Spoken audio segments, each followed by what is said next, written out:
நாளைக்கு சீரியல் நாளைக்கான பிரமல பார்த்தீங்கன்னா நிவினுடைய அம்மா நிவின் கிட்ட இந்த யமுனா உனக்கு கண்டிப்பாக செட் ஆக மாட்டாடா, உனக்கு நல்ல பொண்ணை பார்த்து நான் கல்யாணம் பண்ணி வைக்கிறேன், அதனால யமுனா அவனை டிவோர்ஸ் பண்ணிடு, அவளுக்கு கேட்குற எவ்வளோ அமௌண்ட் வேணாலும் நம்ம கொடுத்துடலாம், அவள் வாழ்க்கையை விட்டு போனால் போதும் அப்படின்னு சொல்கிறாங்க.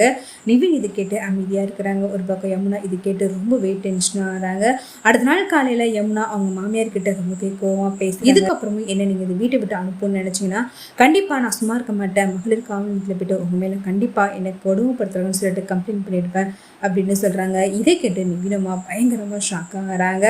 ஒரு பக்கம் வீட்டை விற்கணும்னு சொல்லிட்டு கங்கா ரொம்பவே உறுதியாக இருக்கிறாங்க. கங்காவும் யமுனாவும் சேர்ந்து அந்த காவேரி நினைக்கிறது மட்டும் நடக்கக்கூடாது, அந்த வீட்டில் நமக்கும் தானே பங்கு இருக்குது, அதனால அந்த வீடை கண்டிப்பாக விற்றா கண்டிப்பாக நம்மளுடைய கஷ்டம் சரியாகும் அப்படின்னு சொல்கிறாங்க. இந்த காவேரி சொல்கிறத மட்டும் எக்காரணத்தை கொண்டு நம்ம சம்மதிக்கக்கூடாது அப்படின்னு சொல்கிறாங்க.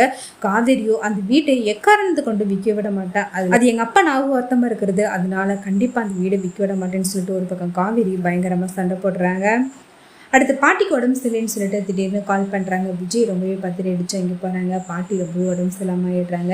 இதை கேட்டு விஜய் ரொம்பவே வருத்தப்படுறாங்க. ஒரு பக்கம் காவேரியும் விஜய் கேட்ட இதுக்கப்புறமும் நம்ம சுயநலமாக இங்கே இருக்கக்கூடாதுங்க, அது ரொம்ப தப்பு, நம்மளுடைய கோவத்தை நீங்கள் விட்டு தான் ஆகணும், தாத்தா பாட்டிக்காக நீங்கள் எதாக இருந்தாலும் அட்ஜஸ்ட் பண்ணி தான் ஆகணும், அதனால அவங்க இருக்கிற இடத்துல நீங்கள் இருந்தால் மட்டும்தான் பாட்டி சீக்கிரமாக ரெக்கவரி ஆவாங்க அப்படின்னு சொல்லிட்டு விஜய் கிட்ட ரொம்பவே ரெக்வஸ்ட் பண்ணுறாங்க. விஜயும் உன்னுடைய சந்தோஷம் தான் காவேரி, என்னுடைய சந்தோஷம், நீ ஆசைப்பட்ட மாதிரியே வாங்கி போகலான்னு சொல்லிட்டு காவேரியை கூட்டிட்டு விஜய் தன்னுடைய வீட்டுக்கே வராங்க. ஒரு பக்கம் அடுத்து விஜய் காவலுடைய வளகாப்ப இந்த ஊரே பிரமிக்கும் அளவுக்கு பயங்கரமாக செலிப்ரேட் பண்ணணும்னு சொல்லிட்டு விஜய் பயங்கரமாக பிளான் பண்ணுறாங்க.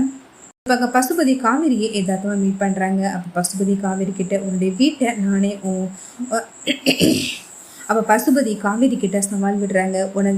உன்னுடைய வீடு எப்படி என் கைக்கு வருதுன்னு மட்டும் சீக்கிரமாகவே அந்த வீடு என்கிட்ட வந்துடும் சொல்லிட்டு சவால் விடுறாங்க. காவேரியோ பசுபதி வந்துட்டு பயங்கரமாக டென்ஷன் ஆகி உன்னால் முடிஞ்சதை பார்த்துக்கோ, என் உயிர் உள்ள வரைக்கும் கண்டிப்பாக அந்த வீட்டை நான் விட்டு கொடுக்க மாட்டேன், எங்கள் அப்பாவுடைய வீடு அது எங்களுக்கு தான் சொந்தம் அப்படின்னு சொல்கிறாங்க. அதுக்காக நான் எந்த எக்ஸ்ட்ரீம் லெவல்னாலும் போராடுவேன் அப்படின்னு சொல்கிறாங்க. இது கேட்டு பசுபதி பயங்கரமாக ஷாக் ஆகிறாங்க.